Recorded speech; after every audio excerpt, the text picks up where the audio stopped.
आदाब, मैं गुलाम जिलानी और आप देख रहे हैं जी सलाम डिजिटल। लीना मनी मेकलई ये एक ऐसा नाम है जो सोशल मीडिया में काफ़ी विवादों में घिरा हुआ है। वजह है लीना की डॉक्यूमेंट्री फिल्म काली का नया पोस्टर। इस पोस्टर में एक महिला काली माँ के भेष में है और वो सिगरेट पी रही है। साथ ही उन्होंने अपने हाथ में LGBTQ का परेड वाला झंडा भी लिया हुआ है। इस पोस्टर के रिलीज होने के बाद लोग लीना की आलोचना कर रहे हैं। लोगों का कहना है कि ये पोस्टर धार्मिक भावनाओं को आहत करने वाला है। अब ये मामला पुलिस तक पहुंच गया है। हिंदू संगठनों ने लीना के खिलाफ FIR दर्ज करवा दी है। लखनऊ के हजरतगंज कोतवाली में आपराधिक मामला दर्ज किया गया है। इसके अलावा दिल्ली में भी एक FIR दर्ज हुई है। ये तो हो गया इस मामले में अपडेट। अब हम आपको बताते हैं कि कौन है लीना मनी मैकलई। लीना तमिलनाडु के मदुरई में जन्मी है और कनाडा के टोरंटो बेस्ड फिल्म मेकर हैं। फिल्म बनाने के अलावा लीना एक एक्ट्रेस और शायरा भी हैं।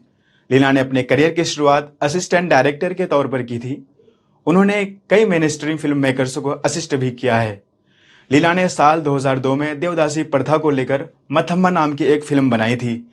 इसे भी लेकर खूब बवाल हुआ था, बल्कि इस फिल्म को लेकर खुद उनके परिवार वाले भी खिलाफ हो गए थे।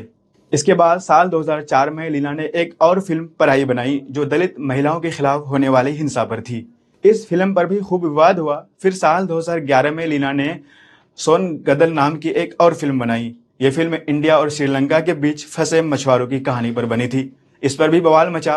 पहले इस फिल्म के रिलीज पर पाबंदी लगी, फिर अपीलेट ट्रिब्यूनल ने बिना किसी कट के पास कर दिया। हालांकि इसके बाद भी लीना को लोगों की आलोचना का सामना करना पड़ा। अब लीना एक और डॉक्यूमेंट्री फिल्म लेकर आई हैं जिसके पोस्टर से ही बवाल शुरू हो गया है। फिलहाल आप कमेंट के जरिए हमें बताइए कि डॉक्यूमेंट्री के इस पोस्टर के बारे में आपकी क्या राय है। साथ ही ऐसी और खबरों के लिए देखते रहिए जी डिजिटल। शुक्रिया।